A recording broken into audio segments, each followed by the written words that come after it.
gelap banget. Bisi ibu mau ngelihat ada primus di sini nih. Buka dong.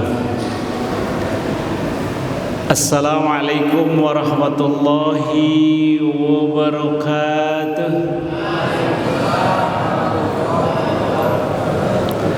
Alhamdulillah, subhanallah. Innal hamdalillah, salatu wassalamu ala Rasulillah wa ala alihi washabihi wa mawala. Asyhadu an la ilaha illallah, asyhadu anna Muhammadan abduhu wa rasuluh. Allahumma shalli wa sallim ala sayyidina Muhammad wa ala ali sayyidina Muhammad. Faqad qala Allah ta'ala a'udzu billahi as-sami'il 'alim minasy syaithanir rajim. Wa an tasumu khairul lakum in kuntum ta'lamun. Wa qala aidan innamal mu'minun alladzina idza dzukirallahu wajilat qulubuhum al-ayah. Shadaqallahul adzim.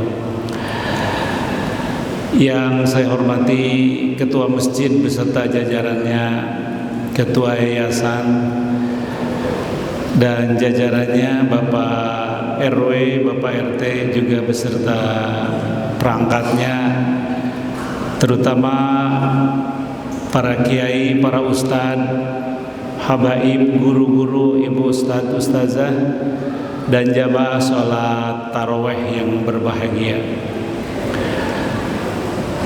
Kata syukur yang kita ucapkan adalah nilai ibadah yang sangat sungguh luar biasa. Karena bersyukur itu adalah jaminan nikmatnya panjang atau kenikmatan yang Allah berikan hakiki. Maka kata syukur mungkin banyak yang diucapkan oleh kita semuanya, tapi pada hakikatnya bersyukur adalah bagaimana kita ini mengimplementasikan keseharian dalam rangka meningkatkan ketakwaan kita kepada Allah Subhanahu wa taala.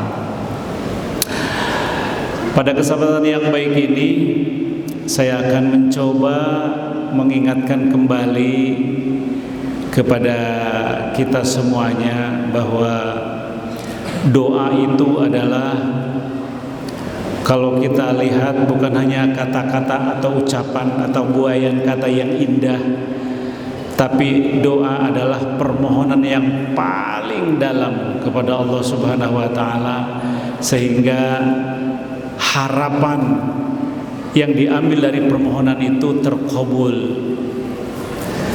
Sebelum saya menyampaikan materi ini, saya ingin kita ini berteman, bersahabat, jangan hanya di dunia. Kita ini berteman, bersahabat harus sampai di surga.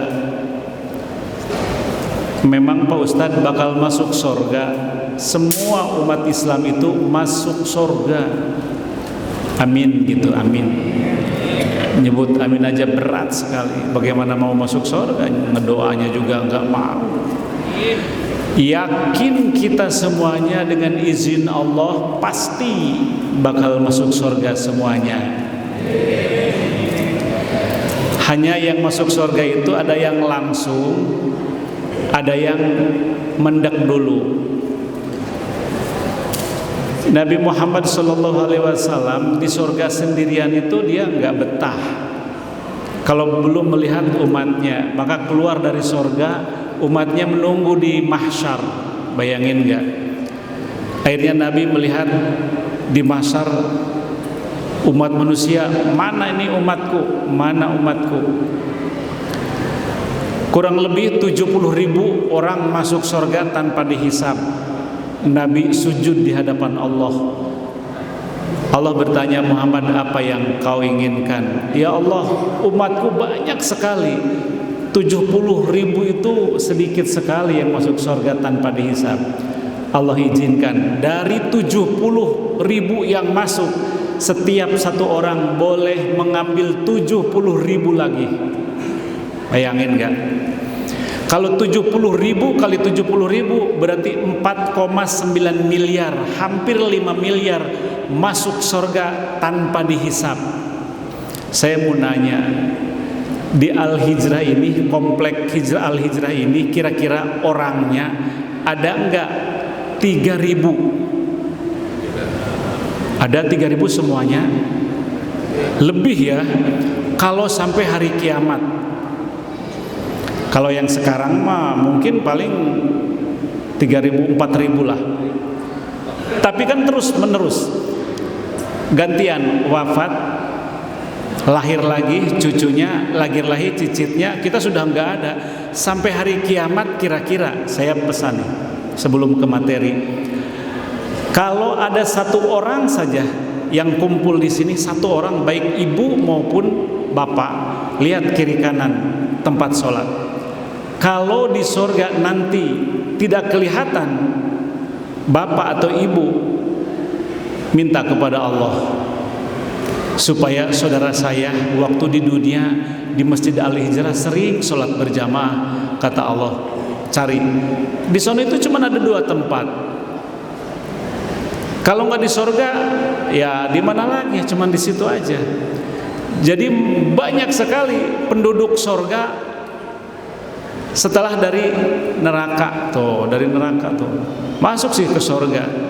Tapi ada yang masuk langsung. Jadi pertanyaannya adalah orang-orang yang duduk di sini sekarang ini masuk surga tanpa dihisab atau memang kita mandi dulu? Gitu. Maka Nabi menyarankan setelah sholat asar dan subuh minimal 7 kali menyebut Allahumma ajirna minan nar, Allahumma ajirni minan nar, 7 kali setiap waktu. Dengan izin Allah pasti tanpa masuk neraka, dengan izin Allah dia masuk ke dalam surganya Allah Subhanahu wa taala. Amin semuanya, mudah-mudahan masuk ke dalam surganya Allah. Ini permohonan Nabi sebelum wafat. Wafatnya kan didatangin malaikatnya kan hari Senin. Dia permohonan kepada Allah, kalau saya wafat hari ini, aku permintaan minta dikabulkan. Malaikat datang kepada Allah, mohon Nabi Muhammad SAW permohonannya dikabulkan. Allah kabulkan apa yang diinginkan. Ingin semua umatnya masuk ke dalam surga, Allah izinkan semua umat Muhammad masuk ke dalam surga, illa man aba, kecuali yang tidak mau. Yang tidak mau silahkan dia nyari surga yang lain gitu ya. Kalau saya cerita tentang itu, nanti Bapak Ibu bisa buka di dalam surat Toha, surat yang ke-20, dari ayat 126, 27, 25, 26, 27, 3 ayat. Kalau tidak yakin hari ini terhadap ayat-ayat, kata Allah, di situ kan ayatnya begini, waman a'radu an dzikri, siapa yang berpaling dari mengingat aku, sudah iman dia, sudah sholat dia, sudah haji dia, sudah umroh dia, sudah infak, sedekah dan semuanya sudah dia lakukan, tapi berpaling satu saat dia sudah bosan beribadah kepada Allah, sepertinya tidak ada apa-apanya. Kata Allah, yang pertama, fa innalahu ma'isatan dunka, kata Allah, awas, hatinya yang pertama disempitkan oleh Allah. Setelah itu dia tidak mau ibadah, tidak mau infak, tidak mau sedekah, tidak mau puasa. Lihat ayatnya, tafsirannya buka. Yang paling dahsyat kata Allah, wa nasyuru yaumal qiyamati a'ma, nanti pada hari kiamat akan aku kumpulkan orang-orang yang seperti begitu. Baru di situ mengatakan, Rabbi, ya Tuhan kami, kata manusia, lima hasyartani a'ma, mengapa kami dikumpulkan dalam keadaan buta? Wa qad kuntu basir, dulu saya melihat, mata saya melek. Apa kata Allah? Qala, kata Allah, kadzalika atatka ayatuna, dulu kamu ketika ayat-ayatku disampaikan kamu cuek, tidak pernah mengindahkan ayat-ayatku. Hari ini aku juga cuek. Bayangin gak kalau di akhirat nanti dicuekin sama Allah? Di sini aja dicuekin sama RW kagak enak, Pak. Sama RW doang dicuekin gak enak, Pak. Nanti dicuekin sama Allah di sana mau kemenong kita, kalau bahasa anak-anak Betawi mau kemenong, nggak ada lagi tempat. Nah, makanya mudah-mudahan kita semuanya berteman itu jangan hanya di dunia, sampai kita ke dalam surganya Allah Subhanahu wa taala. Amin ya rabbal alamin. Baik, Kita ke materi hari ini, masalah doa yang belum terkabul. Allah itu dalam firman-Nya sering kita dengar, Rabbana ma khalaqta hadza batila. Tidak ada yang sesuatu atau tidak ada sesuatu yang sia-sia yang Allah ciptakan ini. Juga Allah rencanakan. Hari ini kita memohon berdoa, kata Allah, astajib lakum. Doa kamu pasti aja astajib lakum, diijabah, dikabul, dibayar, kata Allah. Sedangkan Allah, innaka la tukhliful mi'ad. Allah itu tidak pernah bohong, tidak pernah tidak tepat janjinya. Yang jadi masalah itu kita tidak tahu Allah itu langsung enggak permohonan kita dikabul oleh Allah, atau mungkin Allah sabar, atau mungkin kita terhalang. Bapak-bapak, jangan dianggap doa kita tidak dikabul. Berarti kalau begini Allah bohong dong. Di dalam ayatnya sudah jelas. Ingat Nabi Musa alaihissalam. Cuman keinginan Nabi Musa alaihissalam itu bagaimana Allah itu tersenyum dengan dia beribadah. Allah tidak tersenyum. Apakah saya harus setiap malam qiyamul lail, tahajud dan sebagainya, tapi Allah tetap tidak tersenyum? Apakah saya harus puasa? Allah tetap tidak tersenyum. Apakah saya harus dengan yai? Allah tidak tersenyum, belum tersenyum. Apa yang membuat Allah tersenyum? Di sekeliling kalian masih banyak orang-orang yang perlu dikasih makan. Itu adalah hambaku, itu adalah umatku, itu adalah makhluk aku. Ketika Nabi Musa alaihissalam memberikan makan, memberikan sesuatu yang bermanfaat untuk diri tetangganya, saudaranya, Allah tersenyum dengan apa? Bisa saja saat ini kita permohonan kepada Allah, Allah akan kabulkan. Misalkan saya minta umroh tapi belum ada uangnya, duitnya ada di teman, dipinjam, cuman belum ngasih. Dia udah mau ngasih, kata Allah, tahan itu uangnya di temannya udah mau ngasih tuh uang, temannya udah mau ngembaliin uang, tadinya untuk umroh. Dia ada masalah dengan yang lain, keluarganya sakit lah, uangnya hilang dan sebagainya, tahan. Kenapa? Kita yang seharusnya, kata Allah, lihat kiri kanan kalian, ada yang perlu kalian tolong. Perintah Allah itu kan ta'awanu 'alal birri wat taqwa, saling tolong menolong di dalam hal kebaikan dan takwa.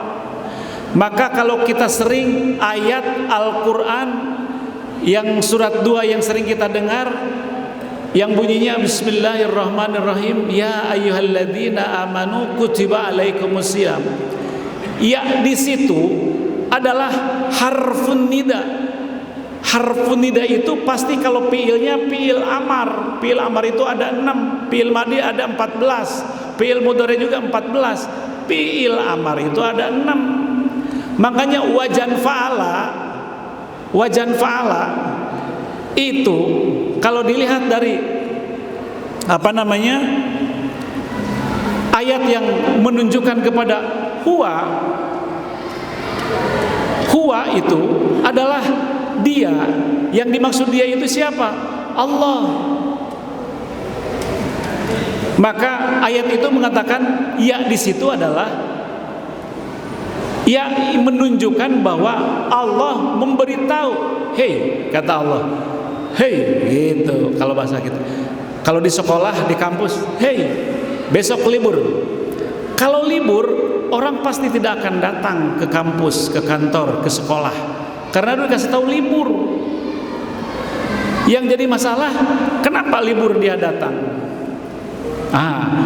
Dia datang mungkin karena tidak mendengar, mungkin dia ada masalah dengan kantor, belum bayar SPP misalkan dan sebagainya, atau mungkin lagi ketiduran.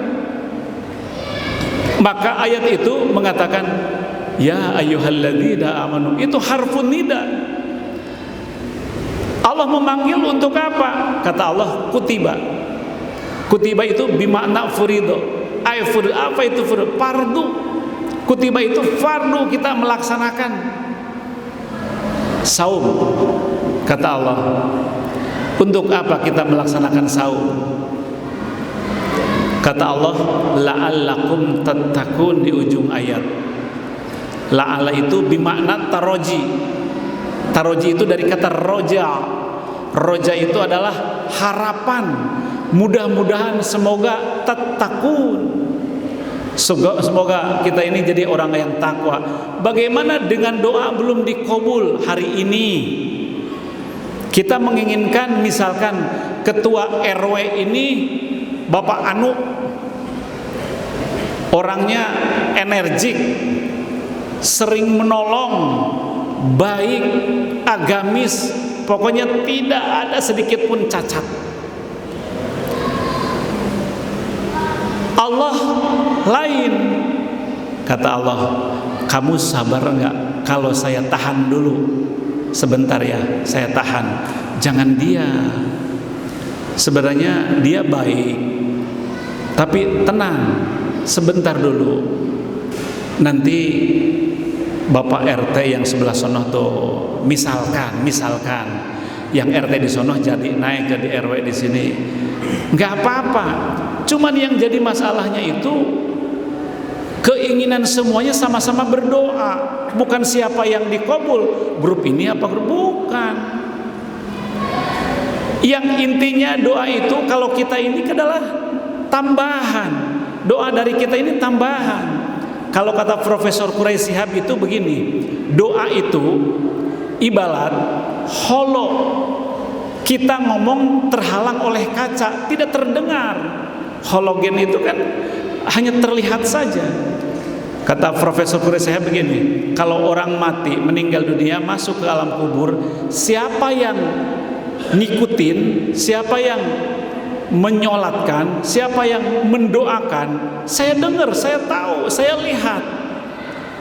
Jadi mayat itu melihat siapa yang mengantarkan ke kuburan, dan yang mendoakan dia juga nunggu di alam kubur. Si itu tuh yang mendoakan saya ditunggu di alam kubur di sini.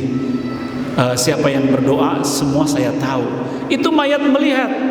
Profesor Quraisy Shihab gitu tuh. Nazaruddin Umar juga. Nah, kalau sudah seperti begitu, doa yang pasti itu adalah doa kita. Doa dari yang lain juga kalau Allah sudah mengizinkan, Allah izinkan, maka bisa saja terjadi sesuatu hal yang kita inginkan itu belum tentu dikabul oleh Allah. Mungkin hari ini kalau dia dijadikan keinginannya hari ini, mungkin ada sesuatu, karena kita tidak ada yang tahu di muka bumi ini. Rahasia di muka bumi ini hanya Allah yang tahu. Kita itu satu detik ke depan tidak ada yang tahu. Apa kita tahu besok kita, tahun besok masih bisa duduk di tempat ini? Belum tentu. Saya punya teman di Rawalumbu, bagian sekretaris, rajin banget, masih muda, seger, energik. Siang-siang lewat rumah sakit Bela di sono, dia mau silaturahim, dia cuman pusing-pusing, plak. Tidak ada tanda-tanda dari rumahnya. Orang pamit dulu mau ke ini silaturahim, cuman lewat doang, lewat ke rumah sakit Bela, akhirnya goyang di jalan, masuk, udah nggak ketolong. Karena Allah Subhanahu Wa Taala di dalam surat yang keempat ayat yang ke-77 Allah berfirman, aynama takunu yudrikumul maut walau kuntum fi burujim musayyadah. Di mana saja Anda berada, kita berada, yudrikumul maut, kematian itu mengikuti. Tidak bertanya dia sakit atau tidak, tidak ditanya dia udah tua apa belum, dia masih muda atau masih bayi, tidak. Kalau Allah sudah mau ngambil, lihat di dalam surat 10 ayat 49 atau surat 7 ayat 34, sama bunyinya, setara. Likulli ummatin ajal fa idza jaa ajalhum la yasta'khiruna sa'ata wa la yastaqdimun. Tapi Bapak Ibu hadirin sekalian, pernah malaikat itu nanya kepada Allah, ya Allah, kan saya hari ini jam ini akan mencabut nyawa si fulan si itu, kok sekarang tidak boleh malah ditambah 10 tahun yang akan datang. Ditanya malaikat, kenapa ya Allah? Allah katakan, orang itu ngumpulin anak yatim, ngumpulin tetangga, dia menyiapkan makanan, dia menyiapkan ongkos, dia menyiapkan untuk kehidupan sehari-harinya, dia memohon doa dari semua anak-anak yatim, maka tambah 10 tahun yang akan datang. Kalau Allah yang berkehendak mengizinkan, siapa yang bisa menghalanginya? Walaupun di dalam Al-Quran sudah dijelaskan, tapi kalau Allah berkehendak, siapa yang bisa menghalangi? Tidak ada yang bisa menghalangi. Maka Bapak Ibu hadirin sekalian yang saya hormati, yang saya banggakan, yang paling penting kita itu bagaimana dalam ibadah ini ikhlas. Panjang, pendek, umur mungkin tidak jadi masalah amat. Yang penting kita semuanya di dunia ini bisa ibadah yang sebaiknya, bisa selamat, bisa menikmati. Karena di dunia ini tempat berbekal kita, tempat mati kita, tempat wafat kita. Lihat di dalam surat Al-Qasas ayat 78-nya. Di situ juga sudah jelas sekali bagaimana Allah Subhanahu wa taala mengingatkan kepada kita, wabtaghi fima ataqallah darul akhirah. Kata Allah Subhanahu wa taala, kamu cari kebahagiaan akhirat, kenikmatan akhirat. Wala tansa nasibaka minad dunya. Di dunia ini sebentar, jangan titik keindahan kehidupan ini di dunia. Di dunia ini hanya sebagai lewat saja. Hanya lewat saja. Kebayang nggak? Saya mau ke Amerika, bawa duit sedikit, di ATM nggak ada duitnya. Bahasa Inggris tidak bisa, bahasa Inggris tidak lancar. Itu alamat bingung nanti di perjalanan. Sama dengan kita mau pergi menghadap Yang Maha Kuasa, nunggu hari kiamat. Berapa lama kita di muka bumi, di bawah, di dasar bumi, atau disebut dengan alam kubur. Bapak Ibu, saya baca dalam satu hadis begini. Kalau Bapak kurang yakin, nanti di rumah buka surat 40 Al-Ghafir ayat 46. Buka di situ tentang pertanyaan di alam kubur. Kalau masih tidak yakin, emang di alam kubur ada pertanyaan? Ada. Nanti di dalam Al-Quran itu ada surat 40. Gampang ingat, 40, 46 lah. Saya baca hadisnya. Hadisnya begini, orang yang mendapatkan nikmat kubur ketika wafat, jangan takut kalau saya ngomong masalah mati, masalah wafat. Kalau orang yang mendapatkan nikmat kubur, maka pada saat masuk ke alam kubur, di situ tertidur sampai kiamat datang. Ketika goncangan bumi yang dahsyat, dia hanya mengatakan, jangan ganggu, saya lagi tidur, padahal kiamat datang. Itulah orang yang mendapatkan nikmat kubur. Masya Allah. Tapi kalau orang yang mendapatkan sebaliknya, baru masuk saja sudah datang malaikat. Ketika orang-orangnya, saudara-saudaranya, teman-teman sudah pada berangkat, mungkin ada 7 langkah atau 8 langkah, datang malaikat. Kata Allah, tempat kamu nih di neraka nih. Pagi dan petang dikasih tahu, nih tempat. Dikasih tahu sampai hari kiamat. Bayangin nggak? Maka dari itu Allah kan menyampaikan dalam Al-Quran, walillahil asma'ul husna. Aku ini mempunyai al-asma'ul husna, atau nama-nama baik. Fad'uhu biha, mintalah dengan itu. Misalkan kita ingin selamat, berdoalah dengan selamat. Yakin kalau hari ini belum, Bapak Ibu, kalau kita cerita tentang kematian, itu sangat ada yang takut, ada yang pengen segera gitu ya. Bagi orang-orang yang benar-benar mengimani, artinya kalau di dunia ini sudah tidak lagi yang diharapkan, apa yang kita diharapkan, tapi bukan frustasi.